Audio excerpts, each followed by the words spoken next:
আসসালামু আলাইকুম। আশা করি সবাই ভালো আছেন। আমরা বিগত দুটি ক্লাস করলাম। ক্লাসের মধ্যে আমরা বিভিন্ন ট্যাগ নিয়ে আলোচনা করেছি, বিভিন্ন বিষয়গুলো আমরা জেনেছি। তো আমরা নোটপ্যাডে আমরা কাজ করতাম। তো এখন যেহেতু মোটামুটি আমরা ট্যাগগুলো লেখা শিখে ফেলেছি, একটা ট্যাগ কীভাবে লিখতে হয় এটা আমরা জানি।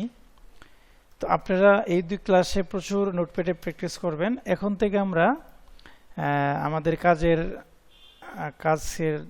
গতি বাড়ানোর জন্য এবং নির্ভুল কোডিং করার জন্য আমরা টেক্সট এডিটর ইউজ করব। যেমন নোটপ্যাড এটা হচ্ছে একটা টেক্সট এডিটর।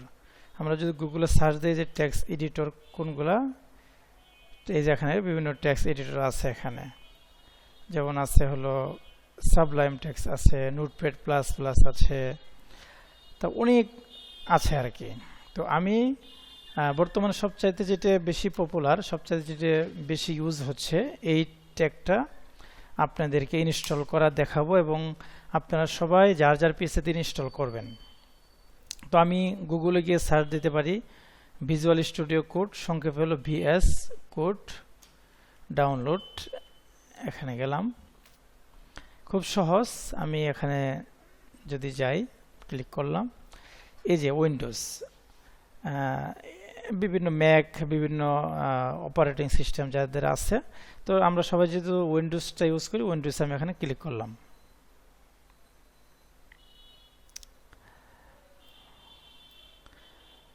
হ্যাঁ, ক্লিক করার পর আমি এখানে দেখব যে ডাউনলোডের একটা লিঙ্ক দিবে আমাকে, যে এই যে এখানে ডাউনলোড এখানেও করতে পারি বা এখান থেকেও ডিরেক্ট ডাউনলোড করতে পারি। তারপরে এখানে বিভিন্ন এই যে লেখাগুলো একটু পড়বেন, সময় নিয়ে একটু পড়বেন যে এটা কিভাবে করা যায়, এটা একটু পড়বেন। তো আমি যদি এখানে ডাউনলোডে ক্লিক করি, তাহলে কিন্তু ডাউনলোড শুরু হয়ে যাবে।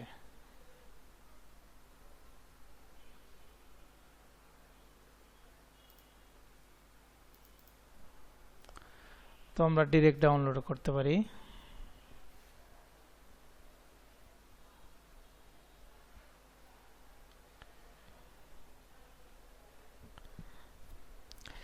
নেটের জন্য একটু লেট হচ্ছে। হ্যাঁ, আমার এটা ডাউনলোড হলো। আমার ডাউনলোড ফাইলে যায়, যে এটা কোথায় আছে দেখি। ডাউনলোডের মধ্যে আছে এই যে ভিজুয়াল স্টুডিও কোড। এই ফাইলটা আপনাদের এখানে আসবে, আপনি এখানে ক্লিক করবেন। ক্লিক করার পর এই যে ভিএস কোড যে আছে, এখানে ডাবল ক্লিক করবেন। ডাবল ক্লিক করে এখানে আই অ্যাকসেপ্ট দ্য এগ্রিমেন্ট এখানে ক্লিক করবেন। ক্লিক করে নেক্সট চাপবেন, আবার নেক্সট, আবার নেক্সট। এখানে যে ক্রিয়েটেড ডেস্কটপ আইকন, এখানে যদি ক্লিক করেন তাহলে ডেস্কটপ একটা আইকন আসবে। বা এগুলো কোনো কিছু আমাদের প্রয়োজন নাই, আমরা নেক্সট করলাম, ইনস্টল দিলাম।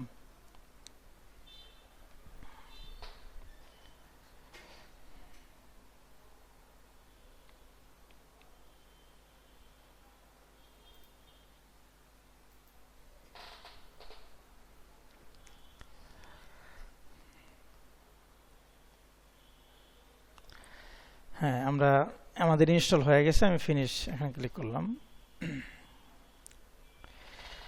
তো নোট ভিএস কোডটা এখন ওপেন হলো। আমরা এরপর থেকে আমরা যা কিছু লিখব ভিএস কোডের মাধ্যমে আমরা লিখব। এটা হচ্ছে ভিএস কোডের ইন্টারফেস। যেখানে বিভিন্ন ভার্সন আছে, এগুলো দরকার নেই, এখানে কেটে দিলাম। তাহলে আমাদের ভিএস কোডটা ওপেন হয়ে গেল। এখন এটা ব্যবহার করব কিভাবে, আমি কেটে দেই। কেটে দেওয়ার পর আমি যদি ভিএস কোডটা আবার দেখি যে কোথায় আছে, এখান থেকে আমি এই যে ভিএস কোড ক্লিক করলাম। ক্লিক করার পর আপনারা প্রথমে যেটা করবেন, আমাদের কিছু এক্সটেনশন ইনস্টল করতে হবে। এটার জন্য এই যেখানে নিচে লেখা এক্সটেনশন ক্লিক করবেন। ক্লিক করার পর এখানে কিছু আমাদের এক্সটেনশন দিতে হবে আমাদের কাজের সুবিধার্থে। তার আগে আমি এটা দিয়ে কীভাবে কাজ করে এটা একটু দেখাই। তো প্রথমে আমি একটা ফোল্ডার নিলাম, টেস্ট নামে একটা ফোল্ডার নিলাম। এই ফোল্ডারটাকে আমি ভিএস কোড ওপেন করব। ভিএস কোড ওপেন করলাম, করার পর ফাইল থেকে ওপেন ফোল্ডার। ফোল্ডারটা কোথায় আছে? আমার ডেস্কটপে আছে, টেস্ট, এটা নিলাম। আমাদের ফোল্ডারটা ওপেন হলো। তো ফোল্ডারের মধ্যে কিন্তু এই যে টেস্ট ফোল্ডার, এর মধ্যে কিন্তু কোনো কিছু নাই। তো আমরা যেটা করেছি এর আগে, যে আমরা যে ফাইলটা নিয়েছি এই ফোল্ডারের মধ্যে গেলাম, যাওয়ার পর রাইট বাটন ক্লিক করে আমরা এখান থেকে একটা ফোল্ডার লিখেছিলাম, ফোল্ডার নিয়েছিলাম আমরা, এভাবে আমরা একটা ফোল্ডার নিয়েছিলাম। তো আমরা এটাও করতে পারি, এভাবে না দিয়ে আমরা যদি সরাসরি ভিএস কোড থেকেও আমরা এখানে যদি নেই, ওখানে অটোমেটিক হবে। যেমন এই যেটা ফাইল নিউ ডক্স, যেহেতু আমরা ওখানে লিখলাম এটা চলে আসছে। তো আমরা এই যেখানে দেখেন উপরে দেখেন new file, new folder, refresh, explore, folder in explore. আমাদের শুধু এই যে এটি, আমরা যদি একটা ফাইল যদি নেই তাহলে এর উপরে ক্লিক করব, যদি একটা ফোল্ডার ক্রিয়েট করি এর উপরে ক্লিক করব। আমরা একটা ফাইল নেই, নিয়ে ফাইলটির নাম দিলাম index.html। এই যে দেখেন ফাইলটা চলে আসছে। এখন আমরা কিন্তু প্রথমে এভাবে লিখছিলাম যে ডক টাইপ HTML, এভাবে লিখছিলাম, তারপরে লিখেছিলাম HTML। এখন দেখেন আমি যদি শুধু HTML একটা ট্যাগ লিখে ইন্টার দিলেই ক্লোজিং ট্যাগটা অটোমেটিক চলে আসবে। এখন লিখবো আবার হেড ট্যাগ, হেড দিলাম, ইন্টার দিলাম, ক্লোজিং ট্যাগটাও চলে আসলো। হেডের মধ্যে কি থাকে? টাইটেল ট্যাগ, টাইটেল, দেখেন দুইটা অক্ষর দিলে চলে আসতেছে টাইটেল ট্যাগ। এখন হেডের নিচে আবার ট্যাগ ছিল বডি ট্যাগ, বডি। আমাদের যাবতীয় কাজ আমরা এখানে করব। আমি যদি h1 দেই, আমি এভাবে প্রথমে লিখছিলাম h1 এভাবে, তো এটা সময় সাপেক্ষ ব্যাপার। তো আমরা h1 দিয়ে ইন্টার দেব, তাহলে চলে আসবে দিস ইজ হেডিং 1। খুব সুন্দর। এভাবে যদি আমরা পি যদি দেই, পি ইন্টার দিলে পি চলে আসলো। তো আমরা কিছু এক্সটেনশন ইউজ করি আমাদের এই লেখাগুলো সুন্দর করার জন্য, আমাদের এই যেখানে বিভিন্ন আইকন আনার জন্য।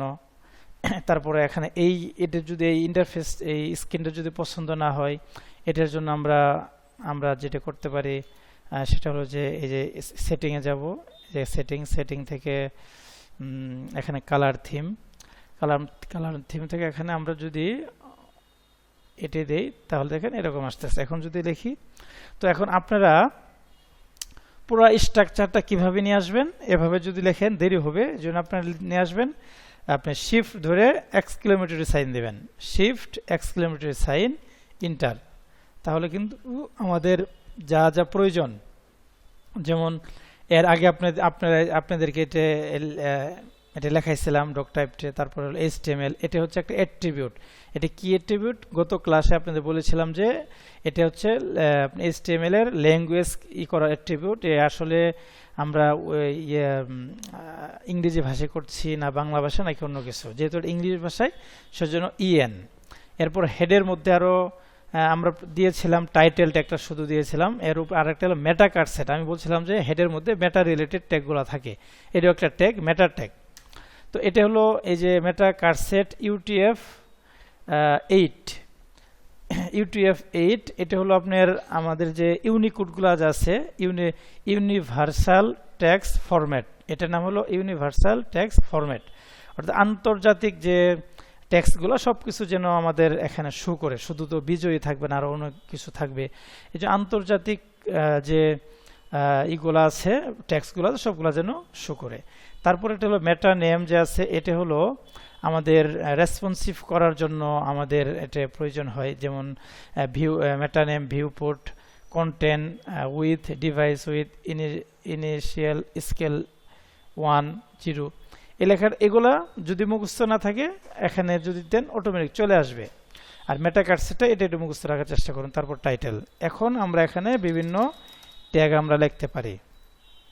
আমরা যদি একটা লিস্ট যদি বানাই, UL, এখানে আরো একটা সুবিধা হলো, আমি মনে করেন যে আমি বা পি ট্যাগ আমি 4 বার লিখবো, তাহলে P*3 যদি দেই তাহলে 3টে পি ট্যাগ আমার আসবে। আমি যদি H1 যদি আমি 4 বার লিখতে চাই, H1*5 তাহলে 5টা আসবে। একদম আরো খুব ইজি। এভাবে আমি যদি একটা লিস্ট বানাই, গত ক্লাসে যেটা দেখছিলাম UL, ইউএল এর মধ্যে আমরা দিয়েছিলাম এলআই, এখন আমরা গ্রেটার দেন দিতে পারি এলআই। এখন এভাবে যদি দেই তাহলে দেখেন লিস্ট আসতেছে। এখন এভাবে আমরা লিখতে পারি যে কফি দিতে পারি। এখন এটা আমরা তো কপি করছিলাম, এভাবে ধরে কপি করে নিয়ে আসছিলাম। এখন আমরা যদি এটা যদি কপি না করতে চাই, এই যে লাস্টে কার্সরটা রেখে আমি শিফট অল্টার চেপে ধরে রাখবো, তারপরে ডাউন এরো এভাবে যদি ডাউন এরো ক্লিক করি তাহলে এভাবে কিন্তু আসবে, অনেকগুলো আসবে। এখন এটা আমি শো করে দেখি কোথায়। এই যে দেখেন এখানে এর মধ্যে এই যে ফাইলটা আসছে, এটা আমি কিন্তু এটা লিখি নাই, আমি ওই ভিএস কোড থেকে লিখছি। এখান থেকেও আপনি শো করতে পারেন, এই যে ফাইলটা আসছে। অথবা আপনি এখান থেকেও সরাসরি শো করাতে পারবেন। রাইট বাটন ক্লিক করে এখানে দেখবেন যে ওপেন উইথ লাইভ সার্ভার, তার মানে এখানে লাইভ সার্ভারটা শো করতেছে না। আমরা কিছু এক্সটেনশন ইনস্টল করি।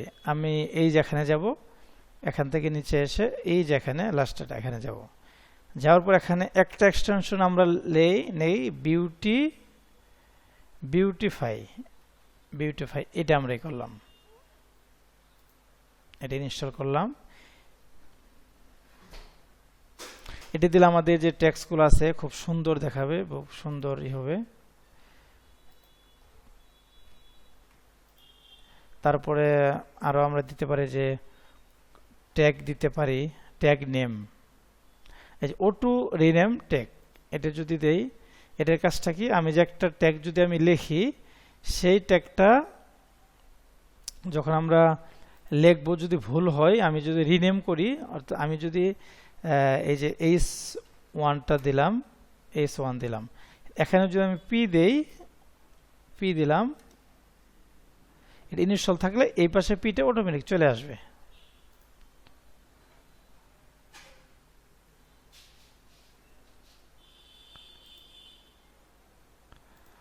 আচ্ছা, এটা মনে হয় একটু প্রবলেমে আছে। আচ্ছা, তারপর হলো হাইলাইট ম্যাচিং ট্যাগ, এটা দিয়ে আমরা এটাও দিতে পারি। অটো কমপ্লিট ট্যাগ, এটা হলো আমি যখন একটা ট্যাগ লিখবো, ট্যাগের সম্পূর্ণ ট্যাগটা অটোমেটিক হবে। আমি যদি যেমন এখানে একটা যদি একটা ডিভ যদি দেই, একটা ডিভ দিলাম, এখন এভাবে যদি আমার এটা যদি থাকে, এটা যদি দেই তাহলে দেখেন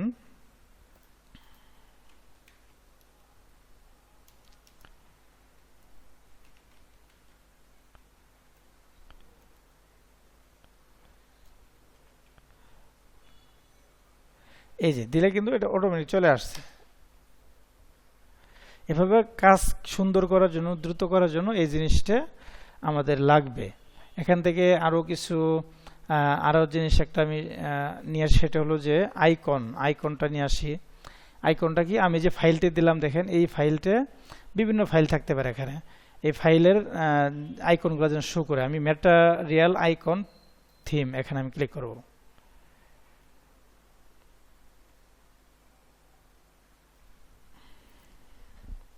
এখন দেখেন এই যে আমার এটা দেখেন, এই যে HTML এর এটা কিন্তু আসছে এখানে।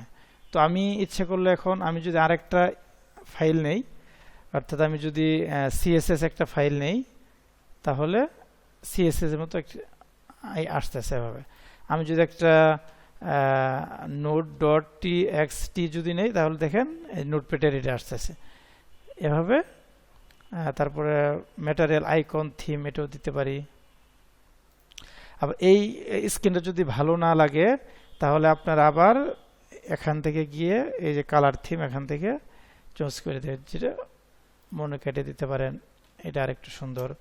আবার তাহলে সম্পূর্ণটা কিভাবে নিয়ে আসবো, আমি যদি কেটে দেই, একদম এক্সক্লেমেটরি সাইডে দিব আমরা, 1 এর মধ্যে আছে, ইন্টার দিব, তাহলে এই জিনিসটা চলে আসবে। এখন আবার দেখেন একটু কেমন। তো আশা করি ভিডিওটি আপনাদের কাজে লাগবে। এই ভিডিওটি দেখে আপনারা এটা ইনস্টল করেন। আগামী ক্লাস থেকে আমরা এটার মধ্যেই প্র্যাকটিস করব। ধন্যবাদ সবাইকে।